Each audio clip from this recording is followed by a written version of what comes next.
Derrière les remparts de La Valette se cache un lourd secret. Qui est derrière l'assassinat de cette journaliste, tuée à Malte il y a 2 ans et demi?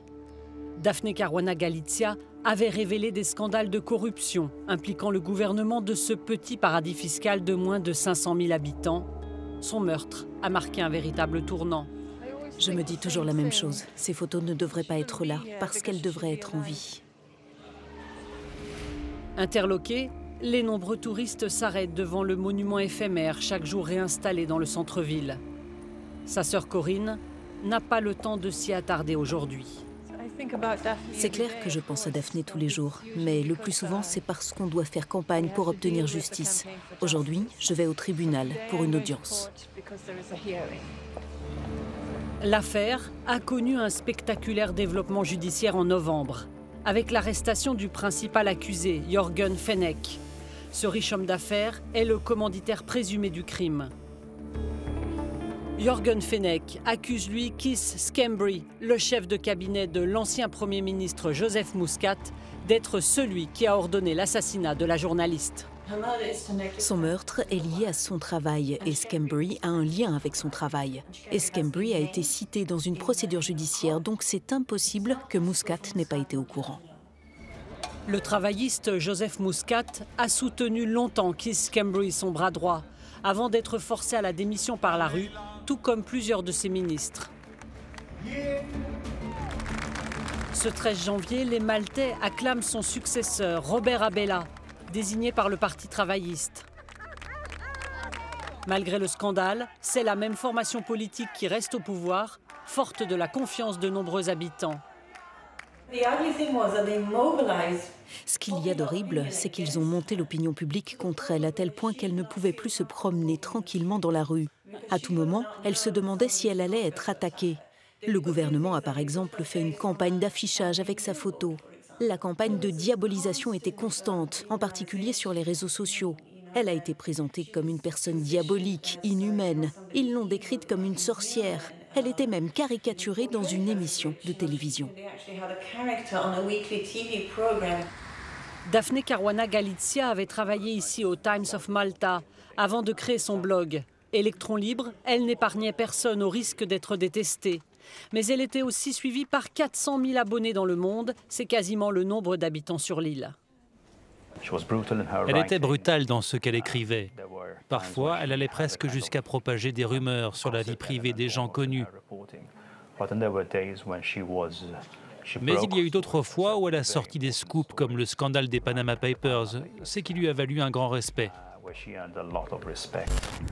Ses papiers au vitriol et ses révélations lui ont coûté la vie. Le 16 octobre 2017, sa voiture piégée explose sur cette petite route à 200 mètres de la maison familiale. Matthew, son fils, nous accueille chez eux.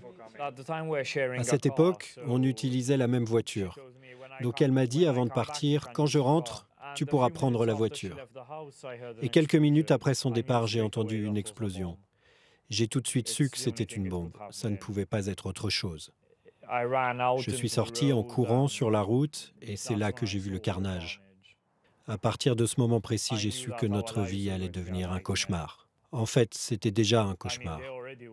Mais je me suis dit que ça n'allait jamais s'arrêter. Leur maison avait été incendiée en 2006 quand la famille dormait. Un de leurs chiens a été égorgé. Daphne Caruana Galizia était constamment poursuivie pour diffamation et victime d'intimidation. Mais depuis ce havre de paix, Daphne faisait trembler Malte. Plus la situation à Malte empirait et devenait laide, plus ma mère faisait un beau jardin. L'aîné de ses 3 fils poursuit l'œuvre de Daphne. Ses articles soigneusement conservés témoignent de la journaliste engagée et incontournable qu'elle était depuis 30 ans. Je crois que dans n'importe quelle autre société, elle aurait peut-être été une personnalité moins importante, parce qu'il y a beaucoup de gens comme ma mère. Il n'y avait qu'à Malte qu'elle était aussi isolée, aussi unique. C'était la seule journaliste d'investigation maltaise. Donc je suis très fier du fait que pour les gens sur lesquels ma mère enquêtait, le seul moyen de la faire taire, ça a été l'option radicale, l'assassinat. une voiture piégée. Les dernières avancées judiciaires impliquent le gouvernement de Joseph Muscat. Les autorités n'ont pas répondu à nos demandes d'interview. Pour moi, c'est un assassinat qui a été planifié par l'État. C'est un gang de criminels qui se sont emparés de notre pays et de notre peuple et qui nous a mis dans une situation désespérée. Nous devons faire le ménage une fois pour toutes. Nous étions un pays européen comme les autres. Et c'est ce que nous voulons être de nouveau, parce que nous le méritons. Si la mort de Daphne Caruana Galizia est une blessure ouverte dans la démocratie maltaise, elle a créé un électrochoc dans la société. Nous rencontrons Albert Galea et ses collègues journalistes devant le palais du Premier ministre. Je crois que Malte a changé au niveau de la société civile. Il y a des gens dans la société civile qui aujourd'hui sont plus enclins à descendre dans la rue pour se faire entendre et pas uniquement pour dénoncer la corruption ou réclamer la justice.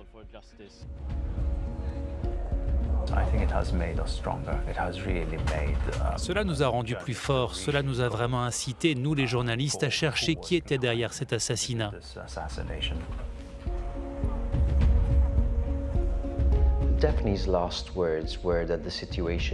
Les derniers mots de Daphne ont été « La situation est désespérée parce que les escrocs sont partout ». Et je pense que ces articles, son assassinat, ont changé Malte et ont rendu la situation moins désespérée.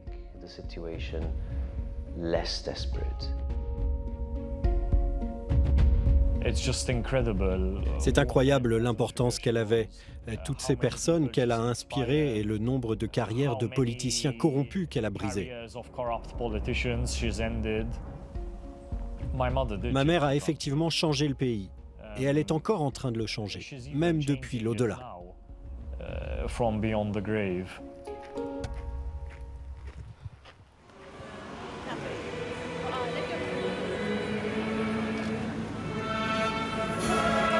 Comme chaque 16 du mois, jour de son assassinat, des centaines de personnes réclament justice à La Valette.